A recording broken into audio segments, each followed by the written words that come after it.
السلام علیکم، آپ تمام ساتھیوں کا ہمارے چینل پر خوش آمدید۔ سب سے پہلے تعریف اس خدا کی جو پوری دنیا کا رب ہے، اور درود اس نبی پر جو پوری انسانیت کے لیے رحمت بنا کر بھیجے گئے صلی اللہ علیہ وسلم۔ میرے دینی بھائیوں، کچھ دنوں بعد ہمارا اسلامی تہوار آنے والا ہے، جسے ہم اور آپ عید الاضحیٰ یا بقرعید کے نام سے جانتے ہیں، جس میں ہم اللہ کی رضا کے لیے قربانی کرتے ہیں۔ تو وقت اور حالات کی مناسبت کو دیکھتے ہوئے ہمیں محسوس ہوا کہ قربانی کے مسائل بیان کر دیا جائے، جیسے قربانی کا نصاب کیا ہے، جانور کی اقسام، اس کی عمر کیا ہوگی، اور کتنے آدمی ایک جانور میں شریک ہو سکتے ہیں۔ تو چلیے شروع کرتے ہیں۔ قربانی کرنا ہر صاحب نصاب شخص پر فرض ہے۔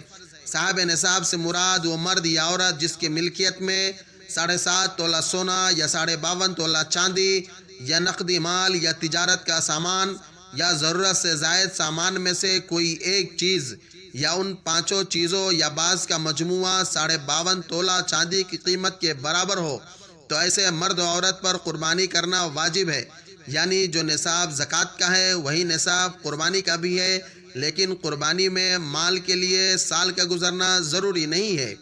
قربانی کے لیے ہمیں جانور کی ضرورت ہوتی ہے، تو کس جانور کی قربانی جائز ہے اس کو سمجھیے۔ قربانی کے لیے بھیڑ، بکری، گائے، بھینس، اونٹ نر مادہ ذبح کیے جا سکتے ہیں، جبکہ بھینس باجماع امت گائے کی قسم ہے، لہٰذا اس کی قربانی بھی کی جا سکتی ہے۔ قربانی کے جانور کے یہ 7 اعضاء کھانا جائز نہیں ہے: خون، مادہ جانور کی شرمگاہ، خصیتین، نر جانور کی پیشاب گاہ، مثانہ اور پت۔ جانور کی عمر کیا ہونی چاہیے؟ تو قربانی کے جانوروں میں بھیڑ بکری 1 سال کی، گائے بھینس 2 سال کی اور اونٹ 5 سال کا ہونا ضروری ہے۔ ایک جانور میں کتنے آدمی شریک ہو سکتے ہیں؟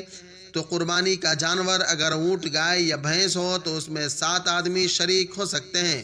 اگر جانور بکری یا بھیڑ ہو تو وہ صرف ایک آدمی کی طرف سے ہوگا اور ایک حصہ مانا جائے گا۔ قربانی کے ایام 3 دن ہیں: 10، 11، 12 ذی الحجہ۔ جہاں تک ممکن ہو سکے قربانی کا جانور ہم اچھا سے اچھا خریدیں، کیونکہ قربانی اللہ کی راہ میں بہترین چیز قربان کرنے کا نام ہے، لہذا قربانی کا جانور تمام عیوب سے پاک ہونا چاہیے۔ اس حوالے سے چند اہم اور ضروری باتیں ہیں جن کا معلوم ہونا ضروری ہے۔ خصی جانور کی قربانی کرنا جائز بلکہ افضل ہے۔ اگر جانور کے اکثر دانت ٹوٹے ہوئے ہو کہ چارہ بھی نہیں کھا سکتا ہو تو اس کی قربانی جائز نہیں۔ ہاں، اگر چارہ کھا سکتا ہو تو قربانی جائز ہے۔ جس جانور کی پیدائشی طور پر 1 یا 2 کان نہ ہو، یا کان کا تیسرا حصہ یا اس سے زائد حصہ کٹا یا چیرا ہوا ہو تو اس کی قربانی جائز نہیں۔ ہاں، اگر تیسرے سے کم کٹا ہوا ہو تو اس کی قربانی جائز ہے۔ جانور کی دم اگر تہائی سے کم کٹی ہوئی ہو تو قربانی جائز ہے، اگر تہائی یا اس سے زائد کٹی ہوئی ہو تو قربانی جائز نہیں ہے۔ گائے یا بھینس وغیرہ کا 1 تھن خراب ہو اور باقی 3 ٹھیک ہو تو قربانی جائز ہے، اور اگر 2 تھن خراب ہو تو قربانی جائز نہیں ہے۔ جانور اگر اندھا ہو یا کانا ہو یا 1 آنکھ کی تہائی یا اس سے زائد روشنی نہ ہو تو اس کی قربانی جائز نہیں ہے۔ ہاں، اگر روشنی تہائی سے کم رہ جاتی ہے تو قربانی جائز ہے۔ قصاب اور ذبح کرنے والے کے لیے ضروری ہے کہ مسلمان ہو۔ اگر کوئی آدمی عقیقہ کی نیت سے قربانی کے جانور میں اپنا حصہ رکھ لے تو بھی جائز ہے۔ یہاں تک ہم نے قربانی کس پر واجب ہے اور کیا شرط ہے یہ سب جان لیا۔ آگے ہم اسلام دشمنوں کے اعتراض کا جواب دیں گے جو بے فضول سوال کرتے ہیں اور یہ غلط نظریہ پھیلاتے ہیں کہ ہر سال ہزاروں لاکھوں جانور ذبح کر دیے جاتے ہیں، اس سے معیشت بہت متاثر ہوتی ہے اور بہت سے جانور ایک ہی دن میں ختم ہو جاتے ہیں جن کا بظاہر کوئی فائدہ نہیں ہے۔ حالانکہ یہ نظریہ بالکل غلط ہے، کیونکہ قربانی والے عمل سے اکنومی گرنے کے بجائے مزید مضبوط و مستحکم ہوتی ہے، کیونکہ ایک جانور پالنے میں مختلف مراحل ہوتے ہیں جو معاشی اور روزگار کے لیے فائدہ مند ہے۔ جیسے جانور پالنے میں لاکھوں انسان سال بھر مصروف رہ کر اپنا روزگار کماتے ہیں، اسی طرح چارہ بیچنے کا کاروبار بھی انتہائی نفع بخش ہے، جس کا فائدہ زمیندار کو بھی ہے اور دکاندار کو بھی ہے۔ جانوروں کی دیکھ بھال کے لیے ملازم رکھنا کہ غریب اور متوسط طبقے کے ہزاروں افراد اس ذریعے سے مالی فائدہ اٹھاتے ہیں، اس کے ساتھ ساتھ میں دودھ کا نظام کہ ڈیری فارم دودھ خریدنے اور بیچنے والی کمپنیاں، اسی طرح مستقل طور پر ہوٹلوں اور گھروں کی ضرورت کا پورا ہونا۔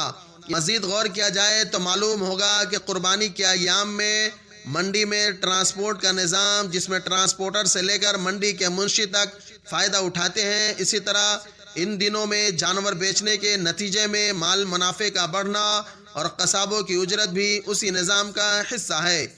اور سب سے بڑا فائدہ قربانی کی کھالوں کا وسیع نظام، جس کی بدولت چمڑے کی فیکٹریاں اور کارخانے ترقی کرتے ہیں اور گرم لباس، کوٹ، جیکٹس، بیگس وغیرہ دیگر اشیاء کی بناوٹ جو چمڑے اور کھال کے بلبوتے ہی کارآمد ہوتے ہیں۔ اب غور کیا جائے کہ جب اس میں اس قدر منافع، روزگار اور ضروریات کا پورا ہونا پایا جاتا ہے تو اس میں معیشت کی تباہی ہے یا فائدہ ہے؟